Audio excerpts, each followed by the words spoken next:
Welcome anime fans. तो आज हम आपके लिए एक नया एनीमे लाए हैं जिसे आज तक यूट्यूब पे किसी ने भी एक्सप्लेन नहीं किया है। तो वीडियो पूरी देखना और वीडियो को लाइक करना, चैनल को सब्सक्राइब करना। चलिए वीडियो शुरू करते हैं। एपिसोड की शुरुआत में हमें दिखाया जाता है कि दो पुलिस वाले बात कर रहे होते हैं कि ये शैडो गेम बहुत ज़्यादा ख़तरनाक है लोगों के लिए। फिर उनमें से दूसरा पुलिस वाला कहता है कि इसे छोड़ो, इधर की तरफ ध्यान दो। फिर हमें दिखाया जाता है कि उनके आगे एक लड़का बैठा हुआ है। वो लोग उसकी इन्वेस्टिगेशन कर रहे होते हैं, उसने कुछ क्राइम किया होता है। पुलिस वाले उससे उसका नाम और एज पूछते हैं। वो अपना नाम जियांग याओ बताता है और एज 23 ईयर्स। फिर वो उससे उसका प्रोफेशन पूछते हैं। वो अपना प्रोफेशन फ्रीलांसर बताता है। पुलिस वाले कहते हैं कि तुमने हुआकिंग यूनिवर्सिटी से डिग्री ली है, ये बहुत ज़्यादा बड़ी यूनिवर्सिटी है। पुलिस वाले कहते हैं तुम इतने यंग हो, उसके बाद भी तुम जॉब ढूंढने के अलावा ये काम कर रहे हो, चोरी बनना सीख रहे हो। फिर जियांग कहता है कि मैं आपको कह चुका हूँ कि मैं वहाँ पे किसी को ढूंढने गया था, ना कि चोरी करने। फिर पुलिस वाला जियांग से पूछता है कि तुम वहाँ पे एक खाली विला में क्यों गए थे जहाँ पे कोई रहता तक भी नहीं। फिर जियांग जवाब देता है कि मेरा रूममेट जहाँ लास्ट बार दिखाई दिया था वो वही विला था, इस वजह से मैं वहाँ पे चेक करने गया था। और जियांग ये भी बताता है कि उसका रूममेट आधे महीने से गायब है और अभी तक मिला नहीं है। फिर उनमें से दूसरा पुलिस वाला कहता है कि तुम चुपचाप विला में घुस गए जबकि वो विला एकदम खाली है। फिर पुलिस वाला गुस्से में कहता है कि तुम्हारे पास कोई परमिशन नहीं है वहाँ पे एंटर करने की। फिर पुलिस वाला कहता है कि तुमने पुलिस में कंप्लेंट क्यों नहीं करी अपने मिसिंग दोस्त के लिए, बल्कि तुम खुद ही अकेले वहाँ पे इन्वेस्टिगेट करने चले गए। पुलिस वाला जियांग से गुस्से में पूछता है कि तुम्हें क्या लगता है तुम कौन हो। जियांग उसका कोई जवाब नहीं देता। फिर वाइट शर्ट वाला पुलिस वाला खड़े होकर कहता है नेवर माइंड, ये तुम्हारा फर्स्ट टाइम है क्राइम का, तो हम इस बार तुम्हें कुछ नहीं कह रहे हैं, लेकिन इस बार से कुछ सीखना और अगली बार ऐसी हरकत मत करना। फिर इंस्पेक्टर जियांग से कहता है कि यहाँ पे साइन करो और तुम जा सकते हो। जियांग साइन करके चुपचाप वहाँ से चला जाता है। जियांग के वहाँ से जाने के बाद वो दोनों पुलिस वाले बात करने लग जाते हैं कि ये चाइल्ड बहुत अनलकी है, इसका बेस्ट फ्रेंड भी उसी गेम की वजह से किडनैप हुआ है या फिर गायब हुआ है। फिर वो व्हाइट शर्ट वाला पुलिस वाला पूछता है दूसरे पुलिस वाले से कि असलियत में गेम है क्या शैडो गेम। तो वो दूसरा पुलिस वाला उसे बताता है कि ये एक ऑनलाइन गेम है जिसपे फोन पे एक अननोन नंबर से टास्क आते हैं, वो तुम्हें पूरे करने होते हैं और लोग पता नहीं क्यों उसे पूरा भी करते हैं। फिर वो लोग बोलते हैं कि चलो छोड़ो ये सब बात, अपना काम पूरा करते हैं। फिर वो लोग जियांग के डॉक्यूमेंट्स देखने लग जाते हैं और वो बोलते हैं कि मुझे पता चल गया कि इसे अभी तक कोई जॉब क्यों नहीं मिली। और यहीं पे सीन शिफ्ट हो जाता है और हमें एक खंडर घर दिखाया जाता है। वो खंडर घर असल में एक विला होता है। वहाँ पे दो सिक्योरिटी गार्ड लगभग नींद में पहरा दे रहे होते हैं और वहीं पे हमें जियांग दिखाया जाता है जो वापस रात में चोरी छुपे उस विला में घुसने की कोशिश कर रहा होता है। जियांग विला में घुसने से पहले अपना फोन चेक करता है जिसपे शियाओ का मैसेज आया होता है हेल्प में। शियाओ जियांग का रूममेट होता है। जियांग जैसे देखता है कि वहाँ से सिक्योरिटी गार्ड राउंड पे जा रहे होते हैं, वो विला के अंदर जाता है और खिड़की से अंदर घुस जाता है और वो कहता है कि ये वही जगह है जहाँ से शियाओ का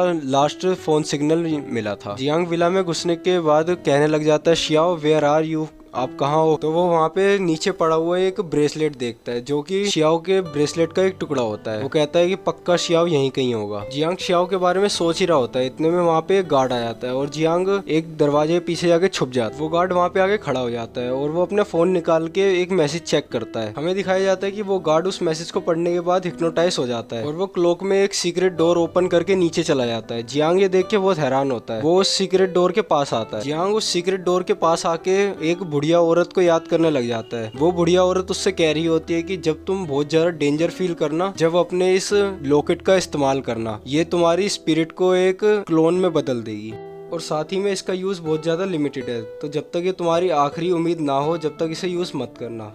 फिर जियांग अपने लॉकेट पे हाथ रखता है, उसमें से एक ब्लू कलर की रोशनी बाहर निकलती है और वो जियांग के आगे आगे चलने लग जाती है। जियांग उसके पीछे पीछे चलता है। फिर जियांग एक सीक्रेट तहखाने में पहुंच जाता है। वहाँ पे वो देखता है कि वो सिक्योरिटी गार्ड अपने आप को ही मार रहा होता है। तो जियांग उसके चाकू पे एक पत्थर फेंक के मार देता है जिससे वो चाकू दूर जाके गिरता है। और वो सिक्योरिटी गार्ड जियांग से कह रहा होता है कि मेरी मदद करो मेरी मदद करो, लेकिन वो सिक्योरिटी गार्ड फिर जियांग पे हमले करने लग जाता है। वो सिक्योरिटी गार्ड जियांग पे हमला करने ही जा रहा होता है, इतने में जियांग के लॉकेट से एक ब्लू कलर की इलेक्ट्रिसिटी निकलती है जिससे वो सिक्योरिटी गार्ड बेहोश हो जाता है। जियांग उसकी नर्व चेक करता है, वो अब भी जिंदा होता है, लेकिन जियांग सोचने लग जाता है कि इसके साथ हुआ क्या था, ये कर क्या रहा था। फिर जियांग उसका फ़ोन चेक करता है। वो देखता है कि वो भी शैडो गेम का शिकार होता है जियांग सोचने लग जाता है कि ये गेम फिर से यहीं। जियांग उस सिक्योरिटी गार्ड के बारे में सोच ही रहा होता है, इतने में जियांग के कमरे में कोई आ जाता है और उसके आगे पीछे घूमने लग जाता है। फिर जियांग अपने लॉकेट की मदद से अपनी पावर्स का इस्तेमाल करने ही वाला होता है, इतने में ही जियांग का हाथ अपने आप रुक जाता है और उसके फ़ोन पे एक मैसेज आता है कि तुम बहुत ज़्यादा चिंतित हो अपने दोस्त के लिए, लो फिर उसके लिए तुम भी मरो। फिर सीन शिफ्ट होता है और हमें दिखाया जाता है कि कोई जियांग की गर्दन पकड़ के उसे घसीटते हुए ले जा रहा होता है और वो जियांग को हवा में भी लटका देता है। जियांग सांस नहीं ले पा रहा होता है, इतने में उसकी लॉकेट से पावर निकलती है और जियांग उससे बच जाता है। फिर जियांग आसपास अपने देखता है, वहाँ पे बहुत सारी लाशें पड़ी होती हैं, इस चीज़ से वो डर जाता है। फिर जियांग सोचने लग जाता है यहाँ पे चल क्या रहा है, इतने में उसके पीछे से आवाज़ आती है, यू हैव गट्स टू। फिर एक लाल बालों वाला लड़का जियांग के सामने आके खड़ा हो जाता है। जियांग पूछता है तुम हो कौन, लेकिन वो उसका कोई जवाब नहीं देता। वो लाल बालों वाला लड़का जियांग से कहता है कि मेरे पास आ जाओ, लेकिन वो पूछता है कि तुम यहाँ पे कर क्या रहे हो।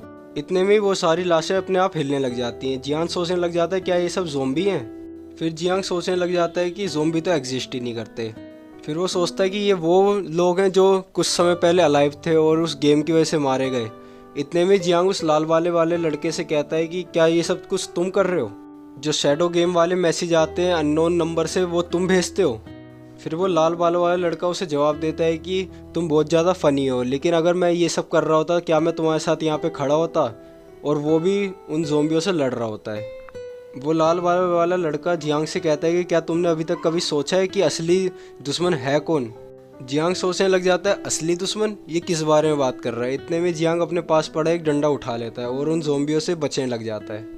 फिर जियांग उस लाल बालों वाले लड़के की तरफ देखता है और वो बड़े आसानी से इन सबको अपनी पावर्स की मदद से मार रहा होता है। फिर जियांग सोचने लग जाता है कि ये सब मॉन्स्टर्स डोल की तरह मूव कर रहे हैं, अगर ये सब डोल की तरह मूव कर रहे हैं तो कोई ना कोई होगा जो इन्हें मूव करवा रहा होता है। और वो सोचता है कि ये सब डोल्स नहीं, ये सब पपिट्स हैं, इन सबको कोई ना कोई किसी रस्सी से कंट्रोल कर रहा होगा। जियांग फिर सोचता है कि ऐसा कुछ भी करना नामुमकिन है, लेकिन एक बार ट्राई करते हैं। तो जियांग अपने उसी लॉकेट की मदद से एक ब्लू कलर की रोशनी बहुत तेजी से छोड़ता है, जिसकी मदद से वो जो रस्सी होती है वो कट जाती है और हमें ऊपर की तरफ एक लाल लाइट दिखाई जाती है। वो लाल लाइट जियांग के ऊपर हमला करती है। जियांग उस हमले की वजह से दूर जाके गिरता है। जियांग बेहोशी होने वाला होता है, इतने में ही वो इनविजिबल हैंड वापस आके जियांग की गर्दन पकड़ लेता है और जियांग को जान से मारने ही वाला होता है। फिर जियांग उस लाल वाले लड़के से मदद मांगता है, लेकिन वो लाल वाला लड़का बोलता है कि अगर तुम चाहते हो मैं तुम्हारी हेल्प करूं तो तुम्हें इसका एक कीमत चुकानी पड़ेगी। इतने में वो लाल वाला लड़का अपने टैलेंट से जियांग की हेल्प कर देता है और जियांग बच जाता है। फिर वो लाल वाला लड़का जियांग के पास आता है और वो कहता है कि मॉन्स्टर को हराया जा सकता है, लेकिन मैं इसे अकेला नहीं कर सकता, मुझे तुम्हारी बॉडी चाहिए।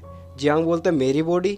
इतने में ही लाल बालों वाला लड़का जियांग के सर पे अपना हाथ रखता है। फिर एक पर्पल कलर की रोशनी जियांग के अंदर जाने लग जाती है और जियांग के अंदर से एक रेड कलर की रोशनी निकलती है। ये चीज़ देख के वो लाल बालों वाला लड़का बहुत चौंक जाता है।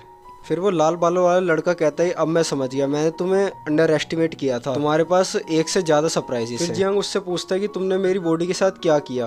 फिर वो लड़का जियांग के पास आता है और कहता है कि चलो सच देखें, और इतने में वहाँ पे एक डेविल चील पेयर हो जाती है। जियांग उसे देख के कहता है ये क्या चीज़। फिर वो लड़का उस चील का नाम बताता है, कॉर्प्स बर्ड।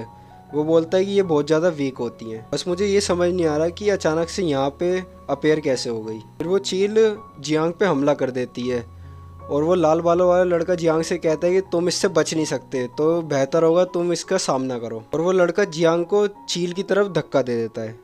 फिर वो लड़का बताता है कि मैंने जियांग को अपना सारा माना दे दिया है और वो कहता है कि इसके लिए बहुत ज़्यादा इजी होगा इस तरह के मॉन्स्टर को मारना। जियांग उस लड़के से कहता है कि क्या तुम्हें सच में लगता है कि मैं इसे मार सकता हूँ। फिर वो लड़का जियांग से कहता है कि तुम कोशिश करो, तुम ज़रूर मार पाओगे, इस फोक को डिस्ट्रॉय करने की कोशिश करो। फिर जियांग अपने हाथों में वही पर्पल कलर की रोशनी देखता है। जियांग सोचने लग जाता है कि ये क्या चीज़ है। जियांग समझ जाता है कि इस लड़के ने मुझे बहुत ज़्यादा ताकतवर पावर दी है, लेकिन वो सोचने लग जाता है कि अगर मुझे इसका यूज़ करना ही नहीं पता होगा तो ये मेरे लिए बेकार है।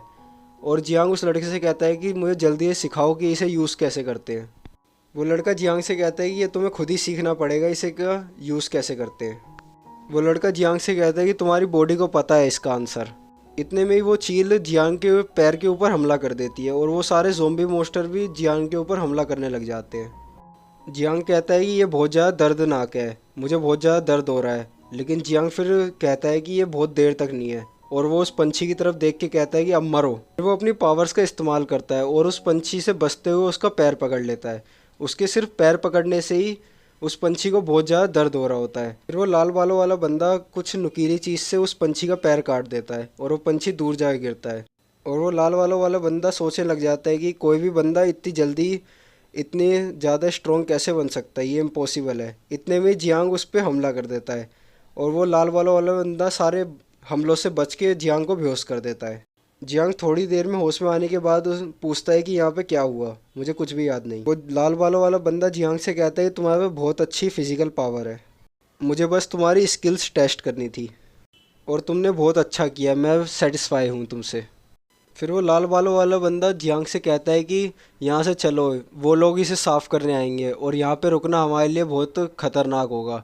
इतने में जियांग उसे रोक के कहता है कि एक और चीज़ मुझे बताओ, मेरा एक दोस्त है जो अभी हाल ही में ही गायब हो गया था, मुझे उसको यहाँ पे ढूंढना है और जहाँ पे वो लास्ट बार दिखाई दिया था वो जगह यही है, मुझे उसे यहीं पे ढूंढना होगा। फिर जियांग को शियाओ का सेलफ़ोन वहाँ पे मिलता है और वो कहता है ये तो मेरे फ्रेंड का ही सेलफ़ोन है। फिर जियांग को थोड़ा और ढूंढने के बाद वहाँ पे उसके लॉकेट का दूसरा टुकड़ा भी मिल जाता है और वो बहुत ज़्यादा दुखी हो जाता है। इतने में हमें दिखती है कि वो चील अब भी ज़िंदा होती है और वो उन्हें मारने के लिए आ रही होती है। इतने में उनके ऊपर कोई हमला करता है और वो लाल बालों वाला बंदा जियांग को बचा लेता है। वो हमला जाके चील के लगता है और वो हमला बहुत ज़्यादा ज़ोरदार होता है।